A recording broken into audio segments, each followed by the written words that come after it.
நிறைய பேருக்கு நம்ம வீட்டு இபி மீட்டரில் எப்படி ரீடிங் எடுக்கிறதுன்னு தெரிஞ்சுக்கணுன்னு ஆசை இருக்கும். ஸோ இதை எப்படி செக் பண்ணுறது அப்படின்னு நம்ம இன்றைக்கி பார்க்கலாம். இது வந்து சிங்கிள் பேஸ் இபி மீட்ரு. இதில் இருக்கிற இந்த பட்டனை நீங்கள் ப்ரெஸ் பண்ணிங்க அப்படின்னா இந்த வேல்யூஸ் வந்து மாறிட்டே இருக்கும்.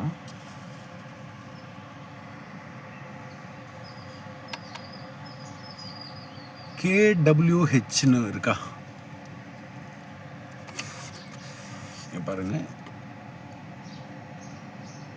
KWH 4619 4619.4. இது வந்து இப்போ நான் ஒரு ரீடிங் எடுத்திருக்கேன். இன்னும் ஒரு 2 hours கழித்து இது எவ்வளோ வருது அப்படிங்கிறத மறுபடியும் வந்து பார்க்கலாம். இப்போ எவ்வளோ இருக்குன்னு பார்க்கலாமா? 46258. இந்த பட்டன் அமுத்துனா மாறும்.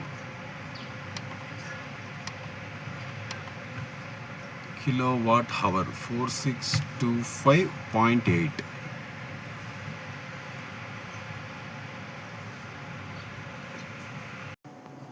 இப்போ நம்ம 2 ரீடிங் எடுத்திருக்கோம்.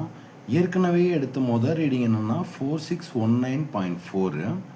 இப்போ அடுத்த ரீடிங் என்னென்னா 4625.8.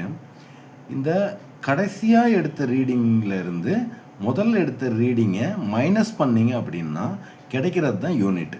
ஸோ நீங்கள் சப்மீட்டர் கூட போட்டிருந்துருக்கலாம்.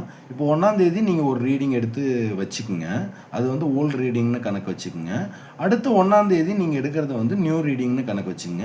இந்த நியூ ரீடிங்லேருந்து ஓல்டு ரீடிங்கை கழிச்சிங்க அப்படின்னா உங்களுக்கு கிடைக்கிறது தான் யூனிட். யூனிட்டுக்கு எவ்வளோ சார்ஜுன்னு பார்த்து நீங்கள் சப்மீட்டரில் கணக்கு போட்டு கூட நீங்கள் வாங்கிக்க முடியும்.